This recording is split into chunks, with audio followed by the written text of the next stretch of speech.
কিশোরগঞ্জের ইটনা উপজেলার এক নিঃস্বার্থ মানুষের গল্পের ইতি হলো আজ।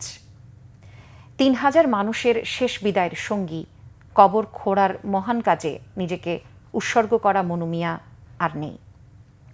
শনিবার সকালে নিজ বাড়িতে তিনি ইন্তেকাল করেন। প্রতিনিধিদের পাঠানো তথ্য ছবিতে বিস্তারিত। মনু মিয়া বয়স হয়েছিল ৬৭ বছর। ৩,০০০-এরও বেশি মানুষকে শেষ ঠিকানায় পৌঁছে দিতে নিজ হাতে কবর খুঁড়তেন এই মানুষটি। বিনা পারিশ্রমিকে অর্ধশতক ধরে করেছেন এই কাজ। শনিবার সকালে নিজ বাড়িতে শেষ নিঃশ্বাস ত্যাগ করেন তিনি। তার মৃত্যুতে এলাকায় নেমে এসেছে শোকের ছায়া। কারো মৃত্যুর খবর কানে এলেই খুন্তি, কোদাল, ছুরি, করা, দা, ছেনি সহ বিভিন্ন যন্ত্রপাতি নিয়ে কবরস্থানে ছুটে যেতেন মনু মিয়া।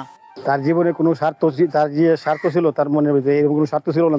তার নিঃস্বার্থভাবে কাজ করতে গিয়ে যে জায়গায় গুরুস্থানে খবর পাইছে একজন লোক মারা গেছে, সে জায়গায় সে চলে গেছে। বিনা পয়সায় সে বিনা খাওয়ায় সে গুরুস্থান পূজা আইছে, জীবনটা কাটায় আইছে। জীবনের প্রায় ৫০ বছর তিনি বিনা পয়সায় মানুষের কবর খুঁড়েছেন। দূর দূরান্তে যাতায়াতের সুবিধায় মনু মিয়া নিজের ধানি জমি বিক্রি করে বছর কয়েক আগে একটি ঘোড়া কেনেন। আর মৃত্যুর খবর পেলেই কবর খোঁড়ার যাবতীয় সরঞ্জাম নিয়ে সেই ঘোড়ায় চড়ে ছুটে যেতেন। কিন্তু মাস খানেক আগে যখন মনু মিয়া ঢাকায় চিকিৎসাধীন ছিলেন, তখন কিছু দুর্বৃত্ত তার ঘোড়াটিকে মেরে ফেলে। শেষ ঠিকানার কারিগর আজ মনু ভাই শেষ ঠিকানায় চলে গেছে। আসলে অনেক ভালো মানুষ ছিল, আর হয়তো মনু ভাইকে আর কেউ এভাবে স্মরণ করবে না। উনি বাচ্চাদেরকে চকলেট নিয়ে পাড়ায় যাইতেন, আর বাচ্চারা যখনই তার আওয়াজ পাইতো তখন তার কাছে চলে আসতেন যে মনু দাদা আসছে।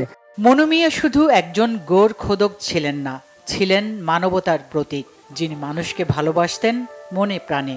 মৃত্যুর পরও মানুষের অন্তরেই বেঁচে থাকবেন Monu Mia. Bangla vision news desk.